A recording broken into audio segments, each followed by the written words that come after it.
is our new family car. Today we are going to be adding mods on it.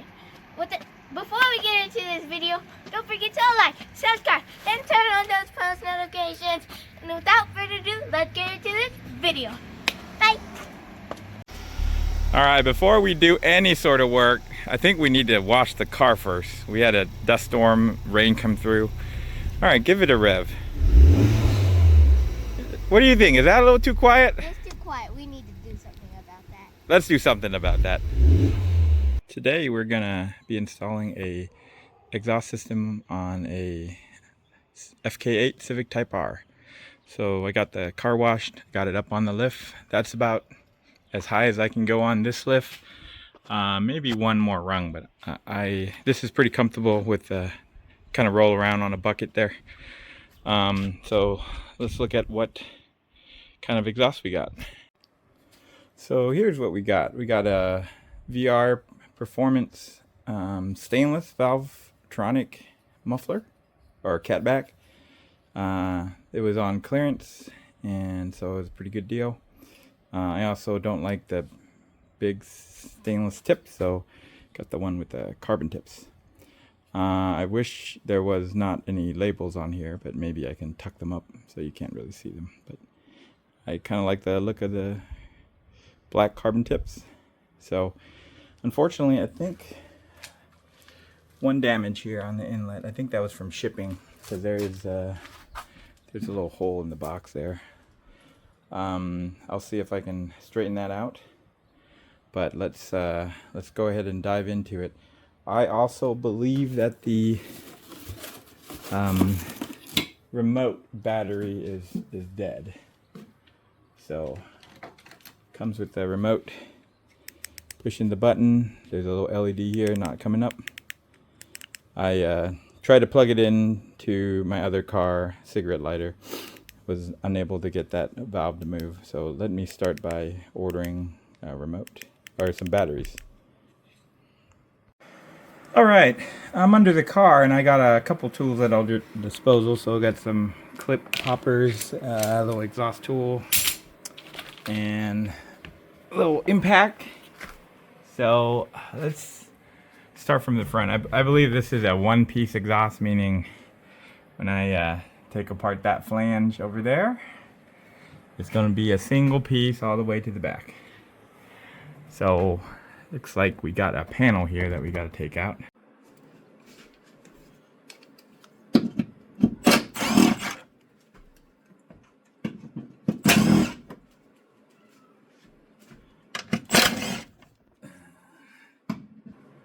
See if a wrench would fit. There you go. Alright, we also got some clips by the wheel well there. So this tool works really great for that. So let me show you this side. Right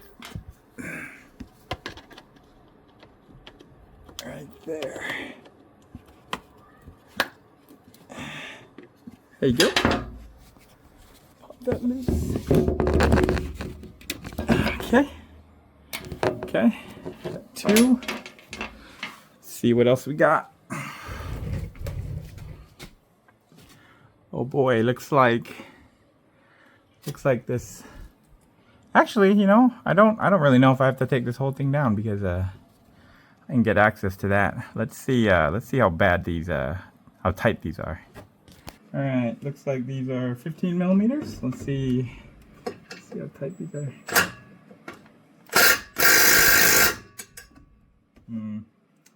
Little tighter than this one, and I believe it's actually a 14. Seemed like a little more than that Milwaukee can do, so I got a little bigger impact.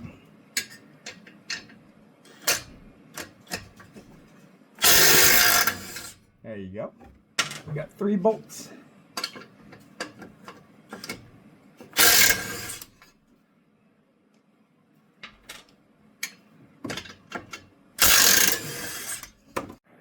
Alright, so we got those 3 bolts disconnected. So it looks like there is a hanger, 2 hangers, or a double hanger after the first resonator. Then we got another resonator here that this one does not have any hangers around it. That I think of. So, got a pretty cool tool that I'm gonna spritz it with the little WD-40 so it doesn't fight us. And we got this little tool. So I'm basically going to push it through and leave the rubber on here. All right. There you go.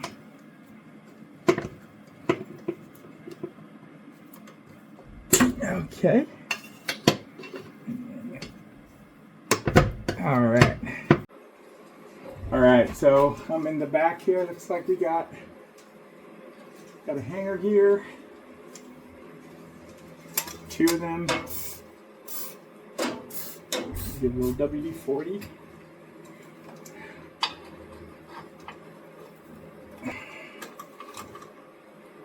There we go. All right.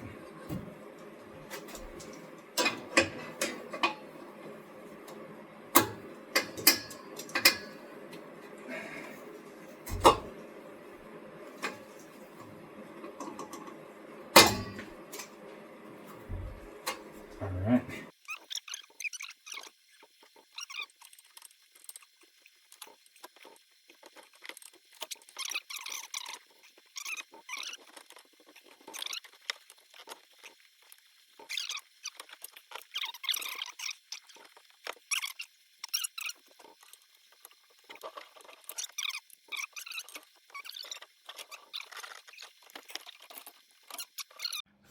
All right, I got it down. So those of you who are doing this, make sure you have a exhaust route plan. I didn't. I had to push the jack all the way to the front and kind of wrangle this back and then down. So let's go ahead and start installing the new stuff. All right, so ran into a little bit of a problem. So they didn't give you a gasket. They give you this cement. So I'm gonna see how that goes. So I put that on the sealing surface and then clamped it down. I got those on as tight as I can. So this fitment seems to be good. So I got the hangers installed here. So the next piece I slipped on, but I did not tighten this yet. Because there's no hangers in this section, so I think I gotta install the back and then come and adjust the middle. So let me move that over and get that installed in the back. All right, so tried to get this. This was bent in. I'll try to get it as best as I can. I think ultimately the clamp's gonna go over this area, so hopefully gonna use the clamp to make sure it's sucked tight back in. So let me set up the camera, and I think basically we'll get this section hung up, and then we'll basically work with the middle 2 clamps. So I'm gonna remove all these protectors. Oh, this one's on pretty tight. And the valvetronic valve goes on the top. Okay, so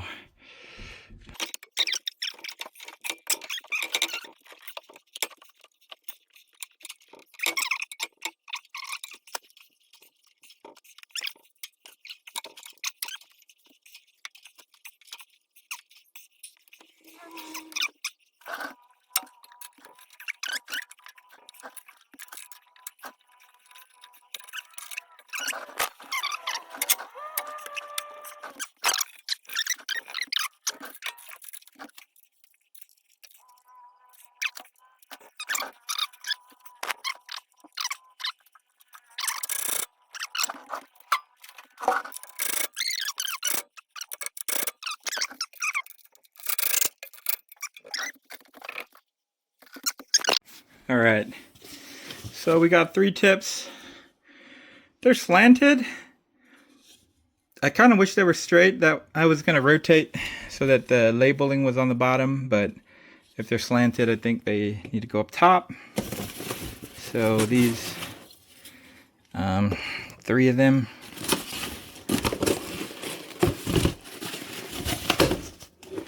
So these should basically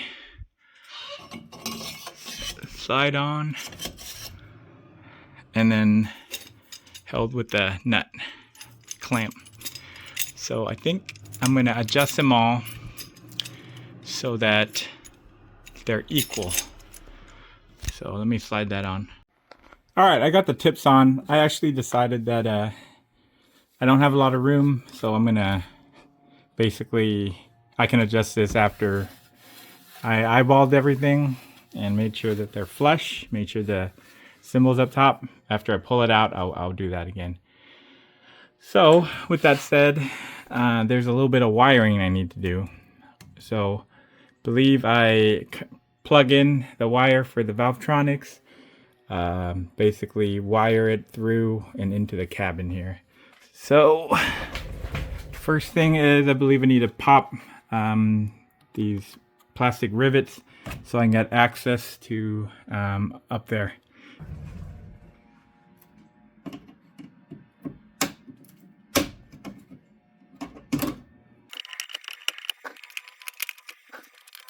All right, so I got the panel there moved down. The kit doesn't come with any zip ties, but I got a bunch. So what we are gonna do is plug this end in to the valve there. Let's see, you guys can see it. Yep. I believe once we get it in, we push this gray tab.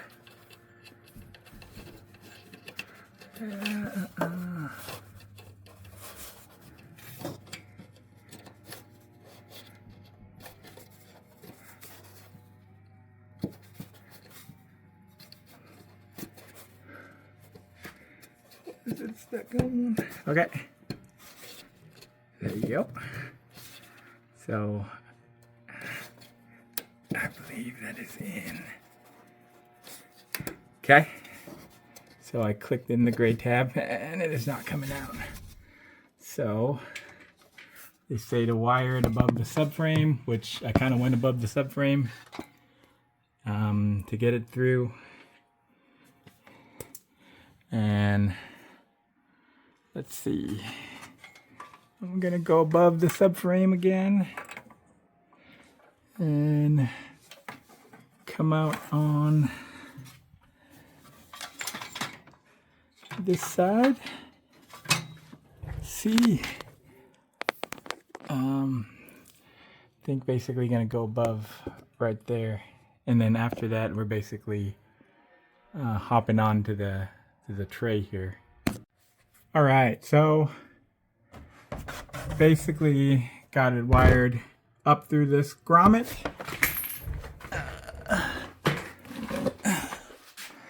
This grommet comes into the car right here. I actually use a soldering iron because I didn't want to cut a bunch of jagged edges, so got that up in here. For the power, I have a little 12 volt little gang box there, so I just wired it under the dash and then also come out through here. So this is where the control box is gonna live, right under the carpet here. Let me find where that's at. So here's a little control box. It does have, I think if you have a dual exhaust, there's 2 valve outputs, and then one says OBD and one says ACC. So I think some cars may control that. For this car, I believe I only need, since I have a remote and my computer OBD doesn't really control the valve, so just gonna basically use these 2. All right, buttoning everything back up. I got the under panel back on here. Am I missing one? Nope. The saggy right here. And then got the bolts back in. on the under tray near the wheel. I also got the 2 back in. So I think I'm done with everything. I sure hope that it doesn't leak right there. If it does, I'm going to drop that and I'm going to basically maybe redo that 3-bolt flange. So I think with everything, double check my work. There's nothing that's touching. All the hangers are on.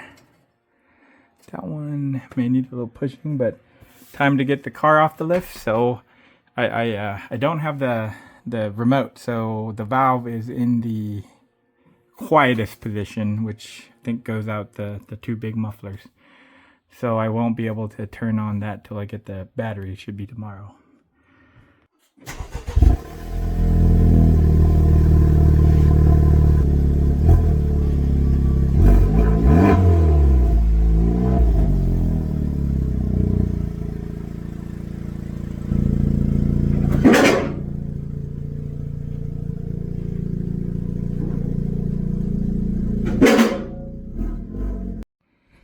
All right, so we're in the car.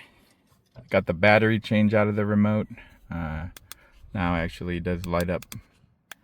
So let's start the car. All right. Oh, sound change. Not sure if you guys can really hear that. Let's go look in the back.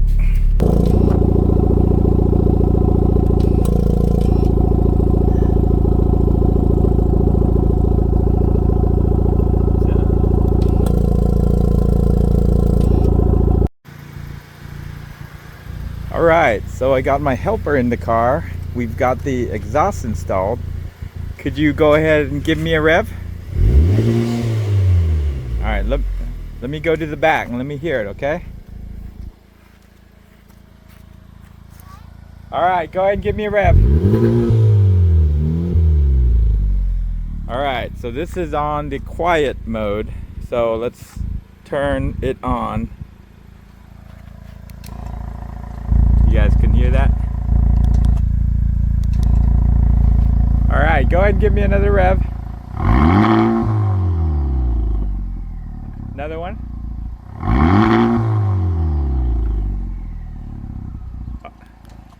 Give me another rev. Last one. All right. So as you guys can see, it does make a big difference between the valve open or valve close. So with the valve open, the middle exhaust basically kind of goes straight through. On the highway, that's good. On the highway, there is a little bit of drone. Nothing serious enough to like make you hate it, but you can turn the valve to go on the quiet mode, and it does cut the drone out pretty much. So I'm pretty happy with it. I end up driving in town. I end up have it open, and then when it's too early in the morning or I'm driving on the highway, I'll go ahead and turn it off. Anyways, that is the video, and so let's do one last one. All right, one last one. One last one. All right. Thank you guys for following, and say goodbye.